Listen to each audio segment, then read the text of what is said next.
arrivati a un punto di stand-by, punto che dici mi devo fermare. In mezzo al mio casino stiamo parlando di lei. Questa ruspa è la 924, giusto? Bene. Scala 1 a 12 e adesso vi spiego un po' di cosine, poi capite il perché momentaneamente mi fermo. In principio me l'ho messo un'idea in testa di avere un budget, arrivare a tale budget e bloccarmi momentaneamente. Niente fretta, niente roba fatta così, niente campato in aria. Cioè tutto fatto per filo e per segno, fatto bene. Sapevo che era lunga, sapevo che comunque, a parte le stampe, quasi un mese di stampa e tanto materiale, dopo c'è tanto altro, i movimenti, tutta la meccanica è tutta cosa da acquistare, per cui mi ero prefissato, io prima stampo e poi mi blocco e valuterò tutto con calma i vari accessori da acquistare. Cosa da tener conto, comunque sono i soldi, è tanto quanto la stampa, perché come materiale sparo stampa e vabbè, pagherò luce, pagherò materiale, pagherò come ho fatto questo sul guasto perché si è otturato in un ugello. Oh ragazzi, dopo un mese consecutivo di stampa, 3 kg e mezzo, 4 kg di materiale, abbiate pazienza, cioè. Cose importanti che adesso sto valutando e ho già messo nel carrello per iniziare è tutta la parte del movimento, per cui da stampare mi manca solo i cerchi e basta, ok? Tutto il resto, differenziali, trasmissione, motorini, sterzo, servi, è tutto da acquistare. Per cui già il primo step, solo per mettere in piedi il mezzo, siamo su circa 100 euro. Questo è il primo step che dobbiamo passare. Secondo step, che già è, cioè acquisto meno e spendo di più, è il movimento della torretta. Solo il movimento della torretta, solo il movimento, che poi devo acquistare e capire come cavolo funziona, più il motorino, non sto parlando di regolatori, via, siamo circa sui 120 euro, più o meno, solo per far girare la torretta. Adesso dobbiamo comprare il regolatore per la torretta e il regolatore per il motore, giustamente, perché se no, come andiamo avanti? Dopo che lui sta funzionando, sta viaggiando, con tutta l'elettronica, ci manca il telecomando.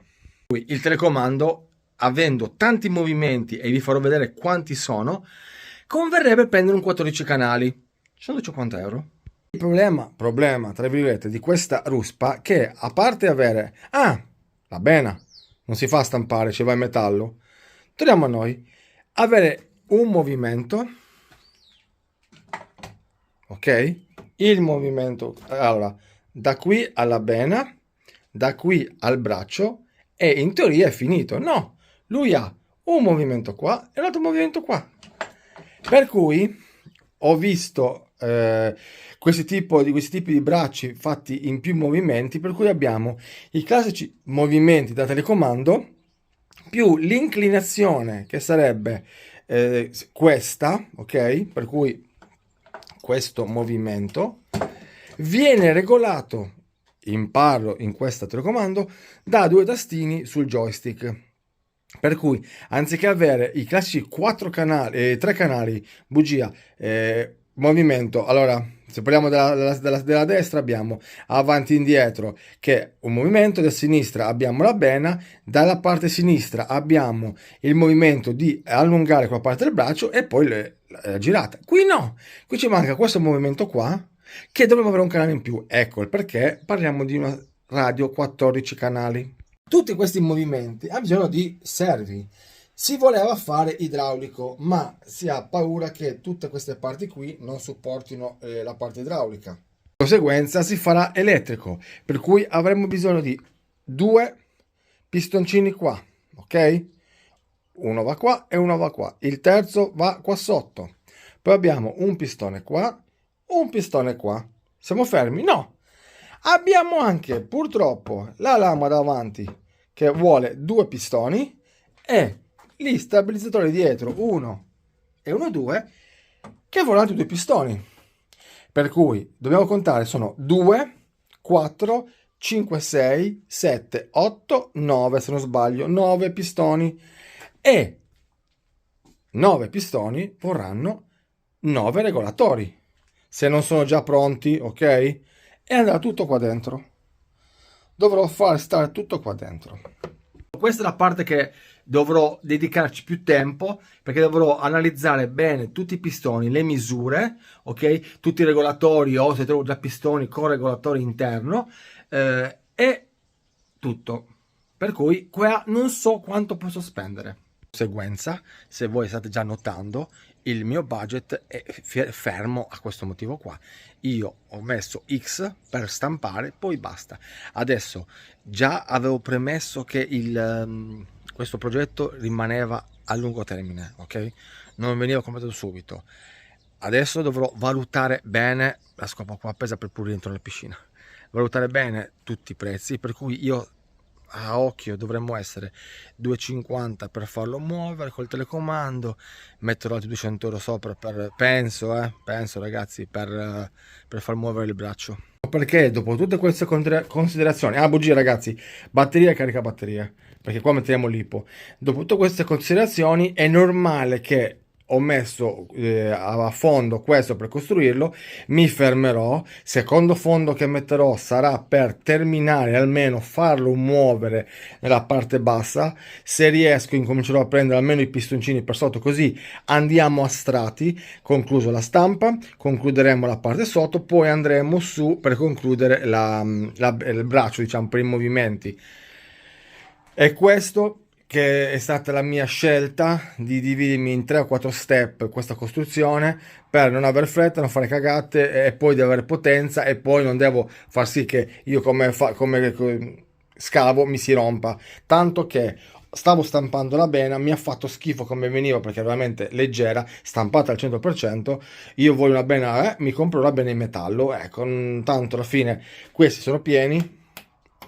Di conseguenza la forza dovrei averci, sperando di non danneggiare queste parti qua, ma se noi premiamo non si piegano, sono veramente dure, per cui mi sarebbe piaciuto farlo idraulico. Sicuramente la cifra sarebbe lievitata e non mi sembrava il caso di avere un mezzo in plastica idraulico, per cui risparmierò qualche soldino, lo comprerò già fatto, ma lui sarà elettrico. Punto. Detto questo, va bene così. Ecco perché adesso, a parte il bel casino che c'è dietro, questa ruspa rimarrà in stand by. Rimarrà in stand by perché è la mia svolta, ma una svolta fatta con calma e ponderata, senza buttarmi e dire vabbè, va bene così. No, per niente. Voglio che esca quasi al top e voglio che rimanga bella. Per cui spero che capiate il mio ragionamento, il perché voglio andare a gradi, anche perché comunque non sono ricco e non posso permettermi di buttarmi tutti i soldi sopra, sì, perché ho anche altri progettini che stanno avanzando a pari passo, chi più chi meno i soldini sono da tirare fuori, per cui divido il poco che sto gestendo, guardando su YouTube, il poco che magari mi conservo in questi progettini. Tu mi dirai, ma perché non te ne fai uno fatto bene? No, perché è inutile che mi faccia una cosa quando magari ho la possibilità, ho neanche l'occasione di fare quello perché mi costa meno o per quale motivo. Preferisco tanti piccoli progettini tutti insieme e poi con calma ne concludiamo uno alla volta, ma almeno ho tante cose in ballo e riesco a creare ciò che sto pensando, magari in più tempo oppure in meno tempo. Ognuno la pensa come vuole. Se tu vuoi finire il progetto tutti insieme, fallo tranquillamente. Io sono uno che prende tante strade, le conclude tutte al loro tempo, però se trovo in quel momento quella cosa che mi serve a quell'occasione, la prendo, tralasciando momentaneamente il resto, perché poi più avanti ciò che volevo lì, che ho appena acquistato, non lo trovo a quel prezzo, sarà lievitato. È meglio prendere al volo. Questo perché mi è già successo tante volte di no, aspetto a prendere un fisco quello e mi hanno fregato. Detto questo, dalla mia stanza del caos, questa è la mia bella ruspetta. Diciamo che come assemblaggio, come stampa, sono stati abbastanza bravi, l'avete visto negli altri video, c'è qualche errore, ma non importa, è stampata 3D, per cui possiamo permetterci di avere questi errori.